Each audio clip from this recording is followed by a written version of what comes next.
decipher how your defense did in that first game. I know JT's talked about getting things to clean up, and it felt like that first unit played pretty well. Yeah, I think not just the first unit. I was pleased with how the whole group played. Going into the game, I kind of set some expectations as far as what I expected. I wanted to see us tackle well. I wanted to see us take the ball away, limit explosives, and play with a high motor and violence. And I was pleased with how they played. There's always going to be improvement, right? No game is a highlight reel. There's highlights, but there's also lowlights. And, you know, the big thing with every game, preseason 1, week 18, is to come back the next day the same way every single time. What do we do good? Let's keep building on it. What do we need to improve on? Let's get better at it. You mentioned the tackling. There's always a lot of conversation when we get to the beginning of the preseason, even the beginning of the regular season, of how tackling is going to be because nobody does it really.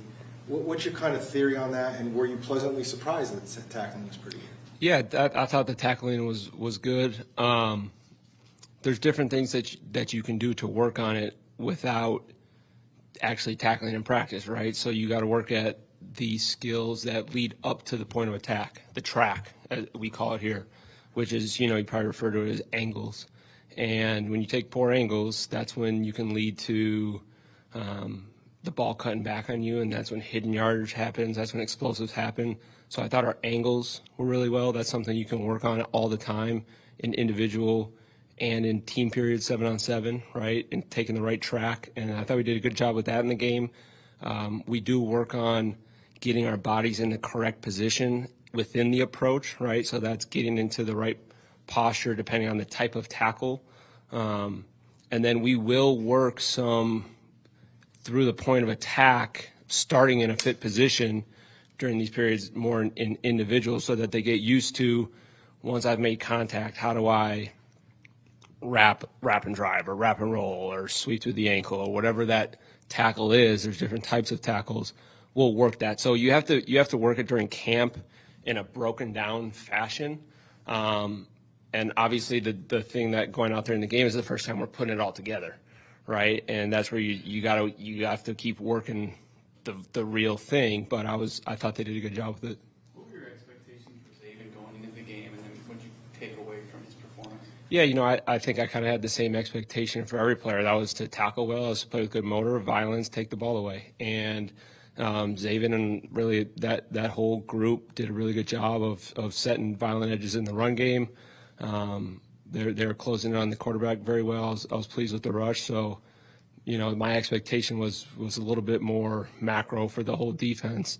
And, Zaven and others did a great job. What are your thoughts on the depth of your outside linebackers? It's great. It's a great competition. I feel great about the depth. There's a lot of guys in that room that if we had to go out there and start with them, I feel great going into that game. We knew you were down on the field for the last game. What's your plan for this week, and what do you think going forward? Yeah, so kind of my breakdown was this. I had one season that I was on the field. That was 2021, my first year in Philadelphia. And to be honest, I didn't like it. I was obviously coaching the linebackers, so I was working with them. But when you're coaching a position, you're responsible to sub your guys in and out. And when you're subbing guys in and out, you have to stand somewhere usually in the sticks, right? And when you're at that angle, very close to the line of scrimmage, it's hard to see run game, and it's not easy to see protections, not as easy to see routes. So my plan was to give going on the field another try because I had gone back up in the booth in 22. It was a better compliment for Jonathan, and my plan was to do a game on the sidelines, stand a little bit further back, see if I could see what I needed to see, and then if that didn't work out, I was going to try going up in the booth, but I actually really liked it. I think there's value to being on the sideline where I can communicate with the players face-to-face, with Jonathan face-to-face, because, the head coach, it's difficult to get a hold of that guy. Sometimes he's hopping forth between the offensive line, the defensive line. So I enjoyed being on the field. I think I'm going to go again preseason 2 on the field. When you look at the cornerback competition, maintain it's wide open and it's heating up, but do you want somebody to emerge, or do you envision that maybe being a rotation? It's however it plays out, I'm just right now looking for every guy to keep improving, right? And roles will start to emerge as camp continues on, but I want to see guys continue to compete and get better. That's my main focus right now. A lot of your guys' success last year was, how connected your defense was, and how do you coach that into, this team or a new team? Yeah, you have to live it, right? To get connected. Jonathan does a great job of developing ways where there's more interaction, right? Player to player, coach to player, coach to coach, and that's great. But you have to be proactive with it yourself. You have to take the time to say, let me take a moment to connect with this person, this coach, this player, whether it's on a personal level or a football level or both. It's about the effort you put into it. You can talk it all you want, but if you don't live it, it's not going to be effective. And that goes for everybody, right? That goes for the players. You guys got to connect with each other. There's certain guys that I've encouraged, like, hey, you're new here, or you've been here. This guy's new here. Like, how connected are you with this guy? And well, we've talked a handful of times. Like, no, you guys need to get really close. It's going to be important for this guy, or it's going to be important for you. So, you gotta live it. We're going to the Vikings next week, spend a week up there. What do you think Mike Zimmer would think about having so many of his guys on his staff? This is Coach Zim. I think Coach Zim would be proud. I think he's somebody that obviously we all learn a lot from, and major growth as coaches, as people when we were under him. And he always wanted to see coaches continue on and have success. And, just talking to him, he's a great resource still. And I do think he's happy to see us kind of all together. I think it's cool that we're all kind of, not everybody, but a lot of us do come from that Zimmer tree. What do you think his influence is on you personally and then on staff? Yeah, so that was my first years in the league were with Zim, and he really showed me the ropes on how to prepare for an opponent. I think I'd say there's a lot of things I've learned from Zim, obviously defense, right? But his preparation and how he went about scouting an opponent, preparing for an opponent, game planning an opponent really stuck with me, and I use a lot of Zimmer's tools. That's been a huge influence for the course of my career. What's been your experience with practicing against other teams, and what do you hope to get out of that next week? Yeah, it's phenomenal, because what starts to happen as we go in camp and we continue to go against our offense, players get used to seeing very similar formations, motions, plays, and when you go against a new team, it provides a complete new stimulus where guys have to be able to process and take in different information and apply the rules of the defense and go out there and play within the defense, not, oh, I've recognized this, I've seen it, now I'm reacting to it. It's, oh, shoot, this is a new stimulus. How quickly can I process and apply my rules to it? So that's why I love going against a different offense. It allows the players to have some new mental stimulus, whether that's the formations, the motions, the play types, the routes, the stems, all of that, different releases from new receivers, like that's all really critical. I think it's very beneficial for us. Told reporters that the plan is for him to have his starters in there for a half. Obviously, with Patrick Mahomes in that offense, it's a pretty nice test considering it's preseason. Do you enjoy that kind of an analysis of your own defense going against that, or because it's preseason, there's still you don't get as much out of it? Do I enjoy good competition? Absolutely. Yes, I do. And yeah, that's a phenomenal offense. Obviously, one of the best quarterbacks in the game. You'll find out how high of a level you can compete. So I'm excited for that. What's that going to be like facing them again on that field again? I don't. It's just another game. There's no connection for me to go back to the Super Bowl. I think that's what you're kind of getting at, right? Yeah. No, I'm looking forward to going out there and competing against them. Back to what you said about the players and the things they have to deal with when you're practicing against another team. How much do you prepare them for what that's going to be like, or is it just, hey, just go out and do what you can do? Yeah, no, you don't overdo it, because you do want to have a sense of, hey, let's apply our rules and go play our system. So it's not like you're going to sit there and game plan very specifically, but you do want to cut your menu down a little bit. Say, hey guys, these are what the calls we're going to work on, because you never go into a game with, hey, you got to know everything, and then all of a sudden I'm calling something. This was up, I had no idea. Like you prepare them for, hey, this is going to be the menu over these next couple practices, and you can bang through some tape and start applying your rules so that it isn't the first time that they're going through those reactions or playing their rules versus different routes, run game, all that stuff. Will you run every play in your book at some point during camp or preseason, I guess? Well, defense, we have calls, not plays. Just an FYI. Yeah, no, you wanna try to at least touch everything. There's obviously stuff that comes up in the season that maybe it was something that you didn't think that you were going to need, and hey, now we need it, and we install it for the first time. Maybe it's something that you come up with during the season. You say, man, I wish I would have thought of this back in the wintertime, but it's going to be really good. I think it's worth the investment. Just try not to have too much defense that's brand new week to week. I'm not a huge fan of doing that to the players, because no matter how great it is in your mind, guys need reps to be able to get comfortable and execute things. And if you something new, you better be really convicted going into that week that we're going to work through this and we're going to practice it and take the time, and it's worth the investment once we come out on the other end of this thing. So there's a balance there, and you try to get as much in, and you try to have some foresight on what you want to run during the season and kind of check those things off during training camp. Was it the speed that really jumped out about Owen Papel, and what are some other things you like about him? Yeah, he can run. Owen's doing a great job. He actually did we gave him the green dot too. I thought he did a phenomenal job with that. That's not easy for a rookie going in there and having to call the huddle. He did a phenomenal job, smooth running. He played fast. He was all over the field. I was pleased with his performance. Well, how would you guys face Cole this camp? Where do you see his experience kind of come through as a quarterback? With Colt, yeah, his decision making is really good. He'll find if we're not perfect in coverage, he's going to find that open receiver.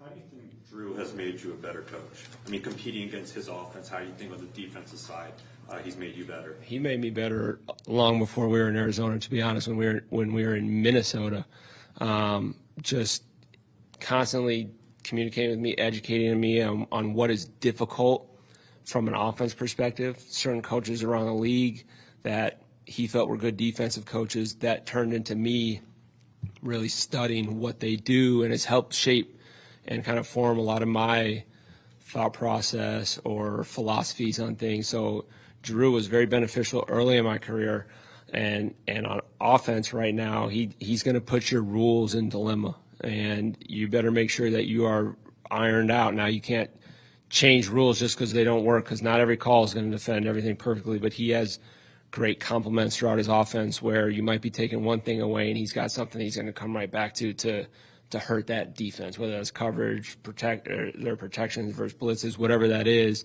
He's got a great complementary offense. It really tests your rules. We'll see Cole Hoodie on Saturday. I don't know. That's a feel thing. We'll see. Do you like it? Is it a persona or what? Huh? Is it a persona or what? Nah, I feel like it kind of gets me in this locked in mode. Have you seen enough out of BJ to where he carried some snaps this week? We're talking through that. That'd be something you have to ask Jonathan about. Thanks, Coach. Appreciate you guys.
What's up, everybody? I assume you saw the tweet by Brandon Thorne this week where he kind of highlighted those two plays. What did that make you feel like when the Twitter world is getting a taste of what you can do? Of course, it's awesome. But I think for offensive linemen, I don't know, D linemen a little bit different. They like to post all their highlights and stuff like that. I'd like to be behind the scenes. So it was, of course, it was awesome. And just happened to be in some good positions. And on the screen, Corey really set up really well with shaking a little bit, and the cornerback kind of got in his heels, so I got him there. And on the pass pro, I kind of got lucky with a refit underneath, but so I'm not really, I don't know. So it was a lot of attention. I like to be behind and just kind of do my job. What's the feeling like when you're able to see a defender like that and full steam ahead, it's you and him? I really think about it. I think it's just doing my job and just trying to do it full speed. I think I actually thought I was really late on the screen because I had force on the play, so I have the widest guy, and the corner was playing down low, so I was actually thinking I needed to turn up, but then I saw him out the corner of my eye. I'm like, I got to go get him because I don't know where Corey was because the defensive tackle kind of stood in there. Will did a really good job at picking him up. So I just kind of flew out there and was hoping he was not going to juke me out. I knew it was been a low light because of my face being playing in the grass. So, did your tracker pick up how many miles an hour you were running on that? I don't know. I haven't checked that. I need to check that out. That's something I do want to boast about. Yeah, probably hit about smooth 20 there for sure. What have you felt about the first line and how it's developed throughout the offseason and now camp and heading towards the opening of the season, which isn't that far away? I'm really pleased with where our line room is going, honestly. It's been fun to be able to come in and, technically it's 3 new faces on the line, with me, Paris, and Eli. Of course, Hump and when Will's been here. So there's no one's actually played next to each other on that line before, but I feel like guys have been able to gel really well together, and I thoroughly enjoy playing with Will. It's a big body. It's a lot of presence in there, which is awesome. And then Eli's also like a 7-year vet with a lot of experience. So it's really cool to be, between those guys, and everybody's kind of learning how we like to play best together, as well as how Clayton's coaching us. So so far, I'm really pleased with, direction we're heading. Do you feel like you've reached that point of the unit where you are that cohesive group? I think that's constantly developing, especially with, so many new faces in the room. But as an offensive line, it gets better and better throughout the year, always. Like, we really get to know each other. We, we have mobile line dinners and so what. So I think as the year progresses, we're just going to get closer and closer. And then every year, it's usually, most of the time, it's a new group. So then you kind of reconvene everything. But it's awesome so far. I really like how the room feels. You came into this year. They're going to put you at center. You had experience, but not a ton. Do you feel like a different player at that position now than maybe you did back in April? I think it's definitely helped being able to constantly think about one job. I've been more of a swing guy along, most of my career. So it's been nice to be able to hone in on one thing and focus on my technique and focus on these things instead of constantly. I still got to know what the guards need to do because that helps my job. And it's actually nice that I've played guard before, so I know really what it is they're thinking and some bad positions they can get in and how I can help. But it's been nice to, hone in on it and then just constantly try to, get better. How's the working relationship with Colt going? How's he been helping you kind of throughout this process? I mean, he's been super smooth, super easy. We talk a lot about how we want communication to go, what we want from each other, and like in between drives, how the way we communicate to each other, he communicates to me, I relay results to the line. So like our line of communication needs to be really good and strong. So so far I've really enjoyed everything we've been rolling with. In what ways do you kind of see that veteran in him? Like, he's been in the league 14 years. Like, how's his experience kind of come through? Well, it's fun because I bring up something that I'm like, I don't like that. And then he's like, well, this is what I'm thinking. And then I'm like, oh, okay, well, you've probably seen that look a couple thousand times. So maybe you're right. So I'll listen to this one. But, it's really cool because he's so nonchalant about it. He's not a my way or the highway kind of guy. But he's a guy who's, he's seen more football than pretty much the entire team. So other than Prater, probably, but so definitely it's cool to be able to learn from him and what he thinks, and especially in protections, that's usually where we mostly work together. What has this week been like for you as a lineman, especially working out in the heat? Obviously, you hadn't had to do that a whole lot yet. It's definitely been a big change. I think JG's been done a good job setting up our whole schedule. But being able from going to practice inside and 78 degrees inside on nice, cool with air conditioning and all that and covered, it's all of a sudden you're out in the sun. And I came home yesterday and my wife was like, "Are you a little bit tired?" I'm like, well, I don't know, but maybe it's the beating sun for an hour that killed me a little bit. But it's definitely an adjustment. But at the same time, we're out there for an hour and a half, 3 times a day. Make sure you hydrate, and then it's always how quick can I recover, and then we're back the next day. So honestly, we're not out there for no dumb reason. We don't stay out there just to stay out there. So get our work done, and then let's get inside. Away from the field, I think it was on Instagram. I've seen you did some mountain climbing, some rock climbing. Where did that passion kind of come from? I think it started with my sister. She was really into hiking, and she did a study abroad in New Zealand, and we went down there and visited her, and we went up and hiked a little bit. And the first peak was Rob Roy's Peak in Wanaka down in the South Island, and I loved it. And then we've been on a trip to Iceland and hiked it quite a bit up in Faroe Islands as well. And then I did a little bit of rock climbing up here, actually in right north of Phoenix, I forget what it's called, but yeah, it was awesome. I don't know, it's cool about peaking something, finding the top point of anything, and then kind of seeing your work in front of you, and there's something spiritual about it. I really enjoy it. Are there any goals, things you want to climb someday, maybe when football's over? Yeah, I mean, it definitely, there's the whole issue of being 300 pounds when you want to climb a mountain. So maybe one day I'll be like, let's cut a little bit and then do something else. But yeah, so I got to carry like 2 gallons of water, and it's just a mess because I sweat so much. So I'll take just, the day hikes for now. Maybe eventually we'll set some more goals. How much pride do you take in kind of being an ambassador for Denmark in the NFL?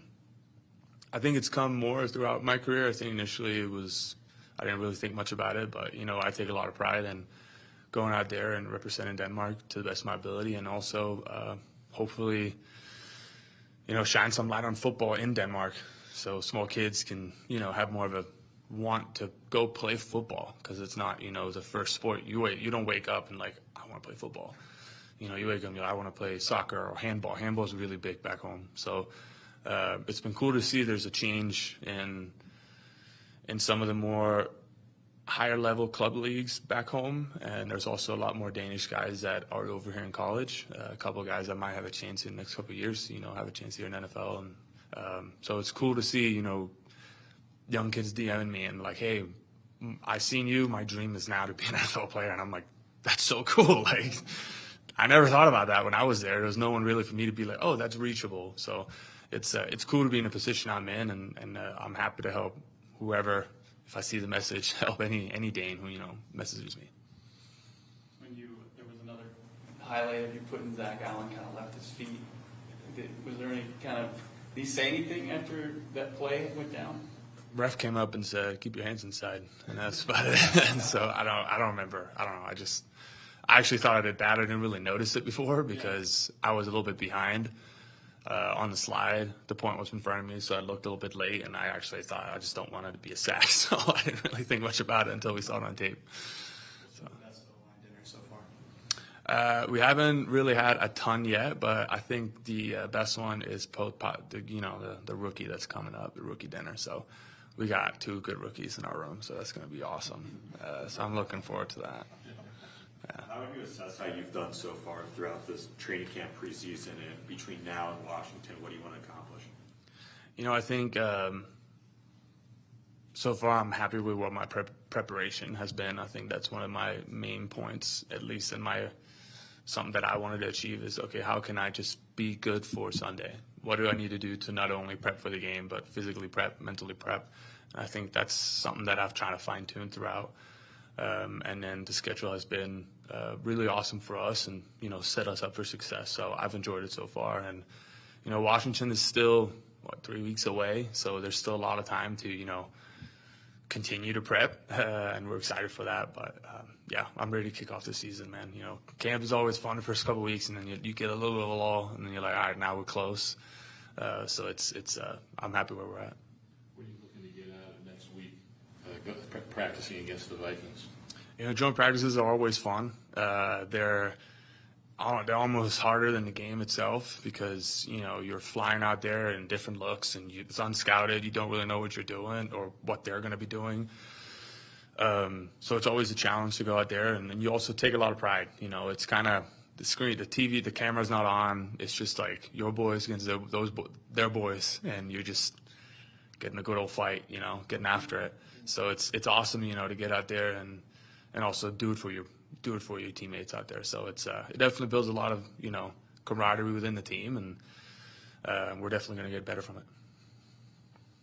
Thank you for your time. Thanks, guys. Appreciate it.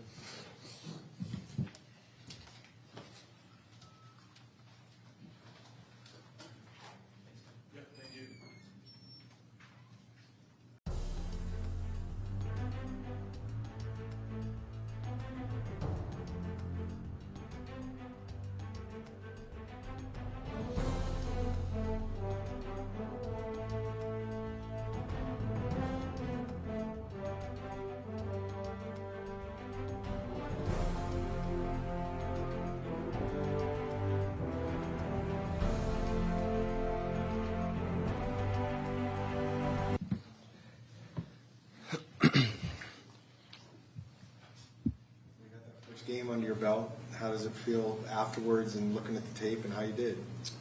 I thought I did decently well. I think it's a little hard to completely evaluate myself because I only played two series. So hopefully in the future I'll be able to get some more snaps under my belt, more consistent snaps, in a row. I feel like when you only play a couple series, that's like when you're starting to get your feet wet, starting to get into the groove of the game. And so, but I thought it was good. I thought I did well creating separation, having a few good blocks, just playing with effort, doing what Coach JG is telling us to do, just hitting hard and giving 100% effort. You've been making some plays out there. Do you feel like you found your footing in this offense, in this league? I mean, obviously, games haven't started yet, but from where you are right now. Yeah, I think I've done a good job in practice of making the plays that come to me. I think it's starting to become more routine, starting to get more comfortable in the offense, starting to get more comfortable with the NFL system, starting to get more comfortable with the quarterbacks. So I'm feeling really confident going into all the preseason games because I've been doing well in practice. And with the lack of reps, it's like playing starter reps, though. I mean, that's got to be also a good part of that. Yeah, it feels good. Has anyone prepared you for what week one will be like in terms of the speed and what will be thrown at you from a defense, anything like that? I think our defense has done a great job. I think going against Marco, going against Chris, going against Keetrell, going against Buddha, going against JT, going against our defense, I think has prepared me because those guys played really, really hard, and I think it was really evident to the media, to the fans, to the Broncos of how hard and fast our defense plays, and they hit hard, they run fast, they communicate well, and they're really well coached.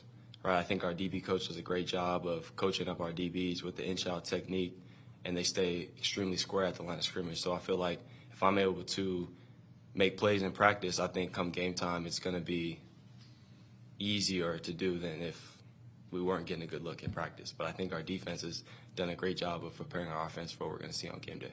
How much of the coaches, if he had prepared you guys, especially the younger guys who haven't been through it, for next week and practicing against another team for a couple of days?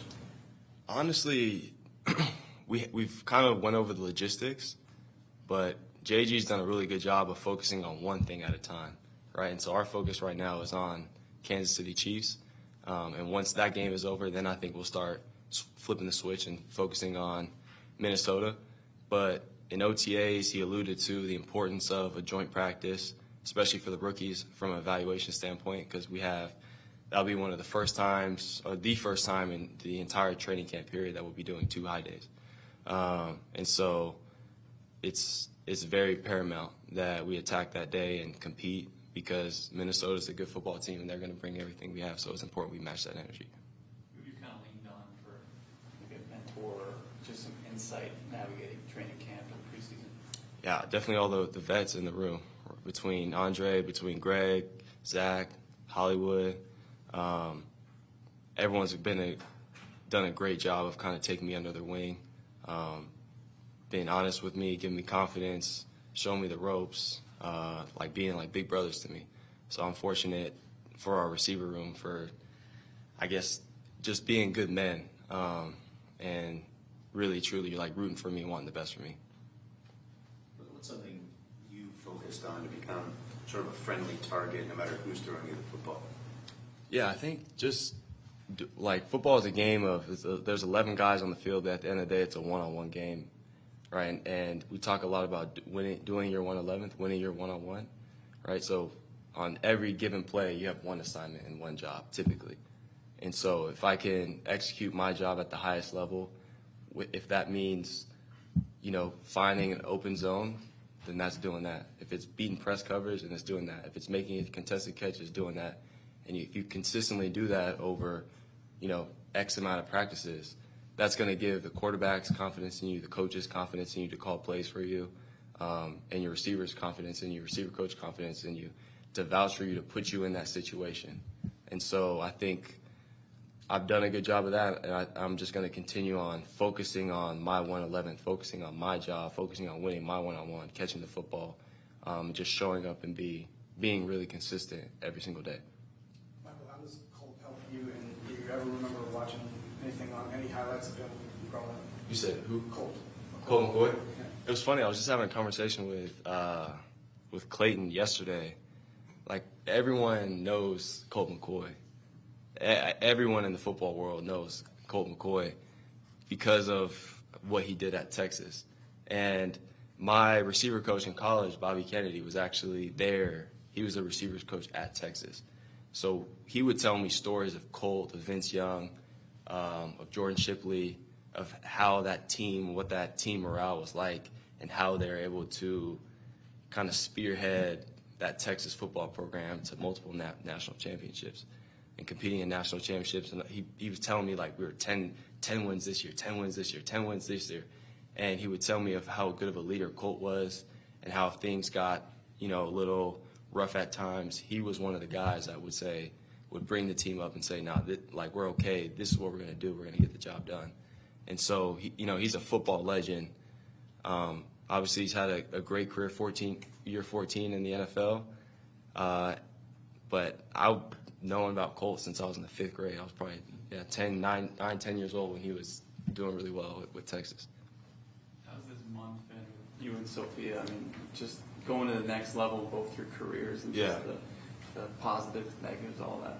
I think it's been an exciting time. It's funny how life kind of works out where it's her first World Cup, it's my first training camp in the league.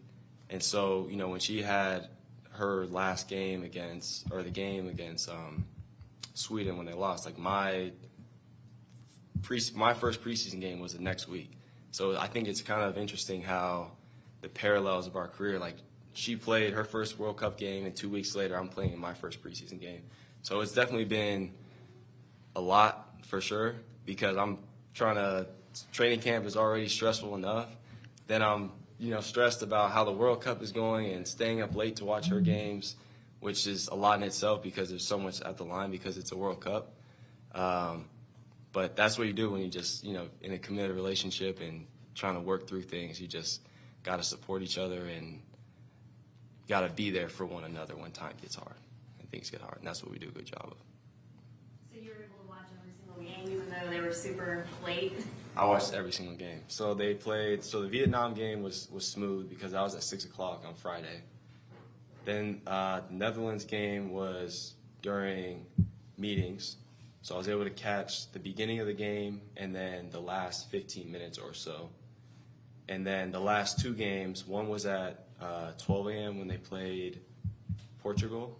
So I went to sleep at like 9:30, woke up, watched the game for 2 hours, went back to sleep.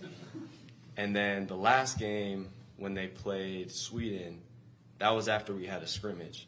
So we had the day off, thankfully.